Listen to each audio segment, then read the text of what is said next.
They claim that enrichment is a matter of national pride. It is our view that they want enrichment as a deterrent. They believe that it makes them a threshold nuclear power and as a result becomes untouchable. And that is the crux of the situation we're facing right now. And there are other actors, and I won't go much deeper into it, but there are other nation states in the region that are also range from uncomfortable all the way to view as an existential threat the belief that Iran could ever be in a position of maintaining its enrichment capability in the long term that could quickly be weaponized. So that is the basis upon which we are negotiating with the Iranians.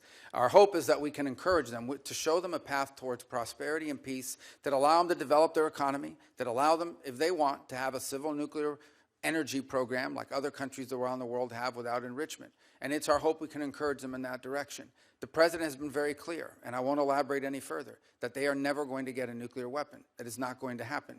But I much prefer, and I would venture to guess all of you would much prefer, if we could reach an arrangement where they agree to this off-ramp, to this pathway towards prosperity and peace, as opposed to the road they have been on for the last 20 years. And it will not be easy. But that's the process we're engaged in now. Well, we remind our European allies every day that were it not for China, Russia would not be able to sustain this. And they're fully aware of that. And obviously, we all understand the presence of the North Koreans and the Iranian role in this as well. But by the same token, I would say there's a flip side to that, and that is every minute we spend, every dollar we spend on this conflict in Europe is distracting both our focus and our resources away from a potential for a much more serious and much more cataclysmic confrontation in the Indo-Pacific. So the answer is yes, they are related, but they're related both ways. They're related on the one hand by the precedent that it could set, but they're also related by the fact that every minute that we spend on this conflict that cannot be won by military means, every resource that's expended into it is money and time that's not being spent on preventing a much more serious confrontation from a global perspective in the Indo-Pacific. Do you think Afrikaner farmers are the most persecuted group in the world? I think those 49 people that came certainly felt they were persecuted, and they've passed every sort of check mark that had to be checked off in terms of meeting the requirements for that. They live in a country where farms are taken and land is taken on a racial basis. Okay. Do you think they're more persecuted than Uyghurs or Rohingyas, or more persecuted than political dissidents in Cuba or Venezuela or Nicaragua, or more persecuted than those who would be threatened should they be returned to Afghanistan by violence by the Taliban? Well, the problem we face there is the volume problem, okay? If you look at all the persecuted people of the world, it's millions of people. They can't all come here.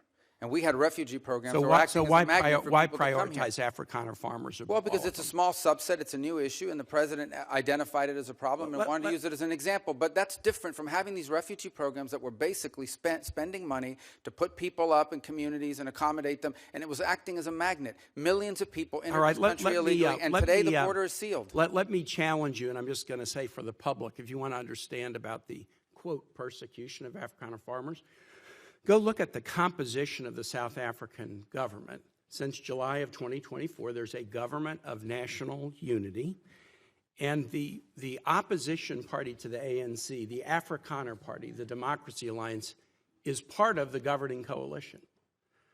They joined the governing coalition a year ago, and the leader of that party was given the remit of Agriculture Minister, John Steenhuisen. He is the leader of the former Afrikaner Party, still widely representing Afrikaners. He is the Minister of Agriculture in South Africa right now. I assert that this claim that there's persecution of Afrikaner farmers is completely specious. Are you aware ever during the apartheid era in South Africa did the United States establish a special program to allow South African blacks who were treated as second-class citizens in the apartheid program, a special program that they could claim refugee status in the United States? No, because I was probably in 9th grade or 8th grade at the time. Yeah, well, then I don't expect you to know. I'll just tell you, never has there been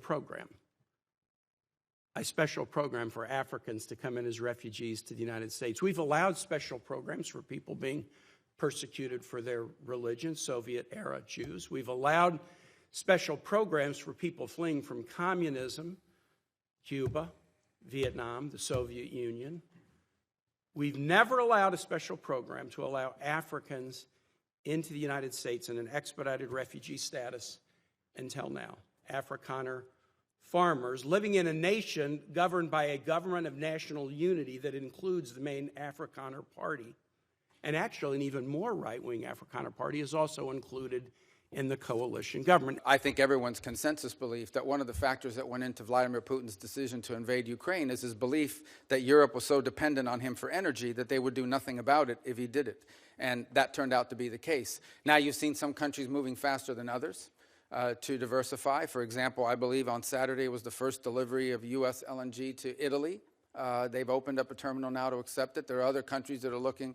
But obviously these things take time. But I think the case in point, if in fact that's what led to the collapse of the grid, and there was, by the way, a collapse today in their telecom system as well in Spain, is a reminder of the vulnerability of energy, the vulnerability for purposes of just conducting 21st century commerce and economics, but also vulnerability potentially to being used as a geopolitical weapon against you. So I sense that among many of our allies in Europe, particularly those on the eastern flank, there is a growing, and I would say not just awareness, but a growing fear of how vulnerable they are on energy, both to foreign actors and because of the strains that are going to be placed by AI and other new technologies on our energy grid in the years to come. If you like this video, then like, share and subscribe to ET Now.